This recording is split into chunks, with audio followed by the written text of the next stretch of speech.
โอเคพ่อพี่น้องเนาะมื้อนี้ก็เป็นวันที่ทีมงานจะออกเดินทางหรือว่าขึ้นไปสวรรณเขตพี่น้องเนาะแต่ว่าบ่เจ็บก็บ่ค่อยสบายพี่น้องเนาะเจ็บท้องบ่ฮู้ว่าเป็นหยังมันบิดพี่น้องบิด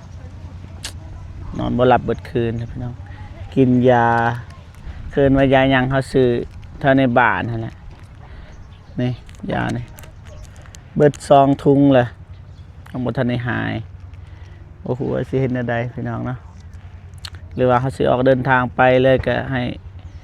หมอกวดให้เลยพี่น้องเนาะใจเจ็บเลยพี่น้องสาเหตุที่เป็นแบบนี้ก็เบาเจ็บรู้สึกว่ากินซีนบัวกินเมื่อใดเจ็บเมื่อนั้นพี่น้องลาบเป็นยังกินบ่ได้เลยลำบัวนี่ยอมแต่ว่าเมื่อวานเพราะว่าหิวข้าวแห้งนะบ่ได้กินข้าวแต่เช้าพี่น้องพอดีไปเฮือนน้องก็เดยก็กินเลยนะมันก็เลยเจ็บตลอดเฮารู้สึกอยู่เวลาเฮากินมันเจ็บตลอดพี่น้องอ่ะกราบทักทายสบายดีและสวัสดีพ่อแม่พี่น้องเบิดสุขสุขคนพี่น้องเนาะ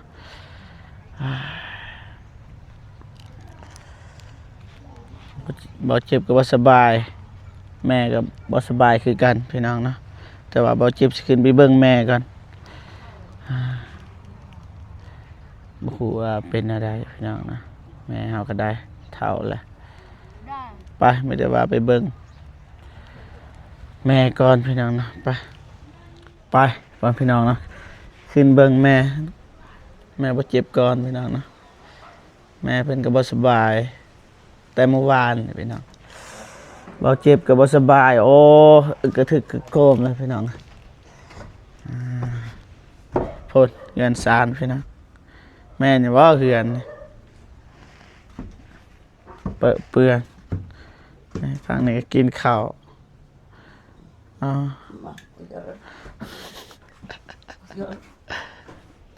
บ่สบายเจ็บนอนอยู่นี่เลยพี่น้องพูดจะน้อยก็นี่ไม่เบิดพี่น้องแต่ก่อนนอนอยู่นี่พี่น้องพูดนอนในเต็นท์แต่ว่าเมื่อคืนไม่ได้นอนเต็นท์พี่น้องบอนนี่บอนนอนทั่วไปแต่ก่อนบอเจ็บนอนอยู่นี่แหละเด็กมาคุณเนาะ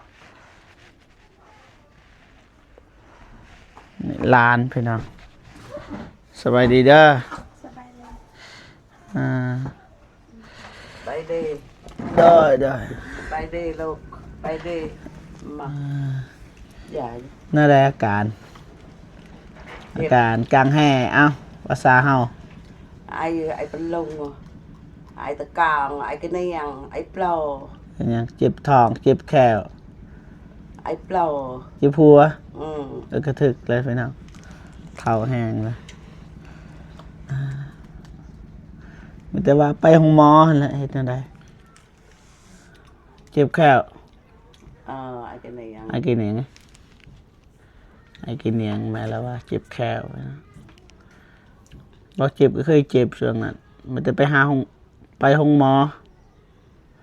นี่แหละก็สิไปส่งพี่น้องบ่เจ็บก็บางทีก็ขึ้นสวรรค์เลยแต่เช้าจักสิเฮ็ดจังไดแม่ก็บ่สบายแต่ว่าเฮาได้นัดแต่ในว่าสิขึ้นไปเฮาต้องขึ้นไปเจ็บท้องแต่เช้ามันบิดพี่น้องกินซีนงัวเมื่อวาน นี่ยาทงหนึ่งกินนะ2 ทงเลยนี่บ่เจ็บกินแล้วปวดตะก่อนบ่ฮู้ว่าก็เอิ้นยาหยังก็เอิ้นว่ายาซุ่ม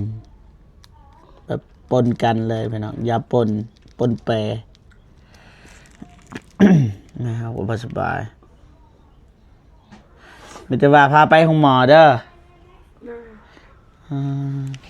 ทางนี้อายกล่องพี่น้องเป็นอะไรบ่เจ็บแต่บ่มีเงินช่วงนี้ก็ได้อ้าวได้เดี๋ยวพาแม่ไปห้องหมอบ่เจ็บก็บ่ทันว่าสิออกไปแหละทุกท่านได้บอกกับ ผู้ใหญ่ยังก็ขึ้นไปหาผู้ใหญ่ก่อนแต่ว่าบ่สบายมันจะว่าสิแวะไปห้องหมอก่อนเบาเจ็บนี่ก็ได้หายไวๆเด้อยินบ่ rồi rồi ว่าสบาย นอนอยู่นี่พี่น้องนะ จักโมงลูกไปนอนอยู่นี่จักโมง đinh cho tay nô của bệnh จักโมงมาม้ายุ่มมาม้ามองอยู่มาให้ thế rất là ấp của bệnh ตั้งแต่มามามองไม่เจอไปกี่ได้ tại sức mỏng นับแต่10 โมงหรือว่า11 12 โมง năm nay có 2 người tính cái bệnh ở sinh này แม่เรามานอนนี่ประมาณ10 โมง11 โมงก็คืนนี่แหละ nào anh บ่ nhỉ สบายหนาวบ่ nào anh nhỉ thằng hai phần nó nào nào thôiไปนอนเด็กอยู่ใน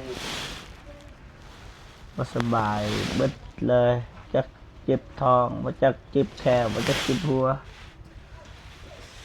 แปดสนิท 3 ชนิด ก็ สามสนิท เจ็บอยู่พี่น้องมิดกินยาก็ยังบ่ทันเศร้าครับแต่ว่าสิไปห้องหมอเลยซื้อยาให้สักมันบ่เจ็บบ่สักมันเจ็บยานเข็มพี่น้องจากโมงที่พาไป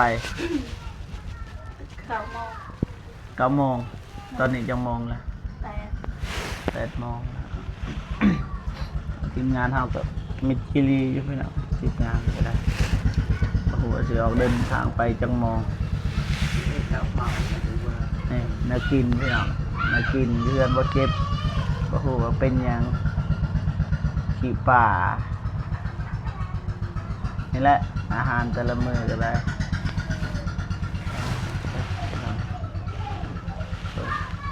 บนนอนแม่ก่อยหักหลาย นอนนี่ดังไฟนอนเบิดคืนพอดีผ้าห่มไหมคนก็ไหมบาด เออไม่มีแต่กูบอลไปจะอ่าน บ่ได้นอนเลย เราก็บอลไปเนาะไอ้เราอ่าน เจ็บแขว แต่ก็ไม่ได้อ่าน แต่กินข้าวแล้วก็พาแปมไป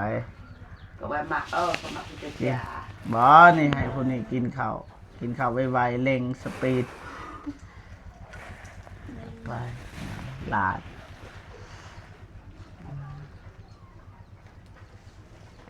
มันบ่หลับก็เจ็บแขวเพราะว่าบ่เจ็บเคยเจ็บบ่ได้บอกไผเด้อแม่มันบอกก็บางทีก็ไปแต่เมื่อคืนแหละ มาบอลไป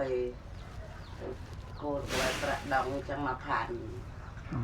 กูเลยไปการเขาแวกกันมาบอล ก็บ่อยากบอกลูกหลาน แม่เพิ่นว่าบ่มีเงินเลยบ่อยากบอกลูกหลานอีกอย่างยานว่าลูกหลานบ่มีเงินมื้อนี้ก็คือเก่าบ่มีเงินคือเก่าแต่ว่าให้หลานเพิ่นพาไป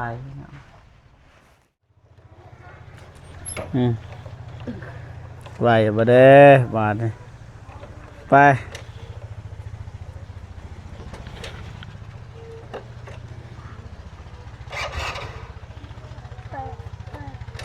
ใส่มันก็หนักกูเยอะกระโตกูหนักตัวใหญ่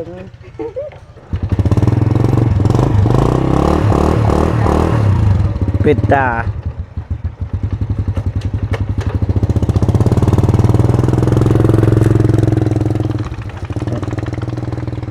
ไหวพี่น้องเอ้ยพาแม่เราไปโรงหมอให้เขาจะเอาไปกวดพี่น้องเอาสบาย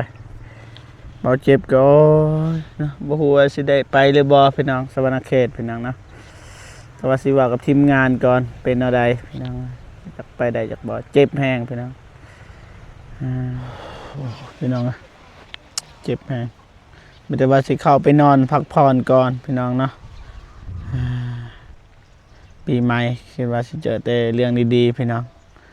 พัดมาเจ็บมาไข้พี่น้องนะ โอเคพี่น้องเนาะบ่เจ็บกับบ่ฮู้ว่าสิทายเรื่องหยังพี่น้องบ่สบายสิเข้าไปนอนก่อนพักผ่อนก่อนเนาะบ่ฮู้ว่าสิได้เดินทางไปหรือบ่พี่น้องเนาะมีแต่ว่าติดตามรับชมไปนำกันทางซองบ่ตูนแล้วก็บ่ฝนเนาะบ่นุ่งนี่น่าสิบ่ได้ไปแล้วบ่โกก็บ่มั่นใจเพราะว่าเฮาก็พยายามติดต่อโกอยู่แต่ว่าเมื่อวานก็โทรหาแต่ว่าบ่โกแล้วบ่รับสายบางทีเราบ่ได้ยินก็มีพี่น้องเนาะมีแต่ว่าถ้าเบิ่งไปนำกันว่าสิออกไปจากโมงตอนนี้ก็8 โมงพี่น้อง9 โมงแล้วพี่น้องเนาะมันจะสวยหน่อยนึงแล้วบ่เจ็บซักเครื่องไว้แต่เมื่อวานนะแต่ว่ามื้อนี้ก็มาตากอีกยามมันเหม็นพี่น้องก่อนสิออกเดินทางไปนั่นก็ได้ประมาณนี้เพื่อนพี่น้องเนาะโอเคเพื่อนพี่น้องเนาะเบาจิบก็สิจบคลิปก่อนนอกจากนั้นก็ขอบุญกับคุณ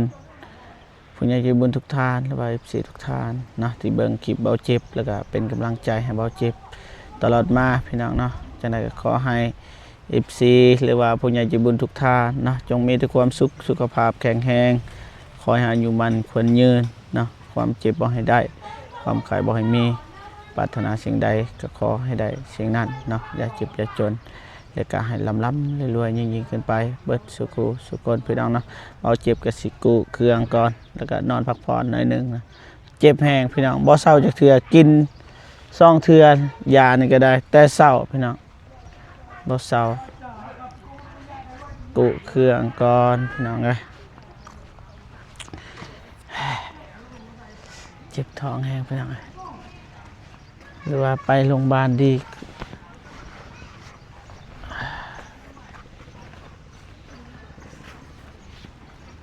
บ่ทันแห้งดีพี่น้องเอ้ยมันยังเย็นอยู่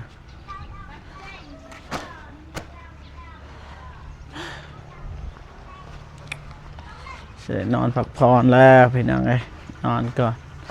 3 ชั่วโมงนึง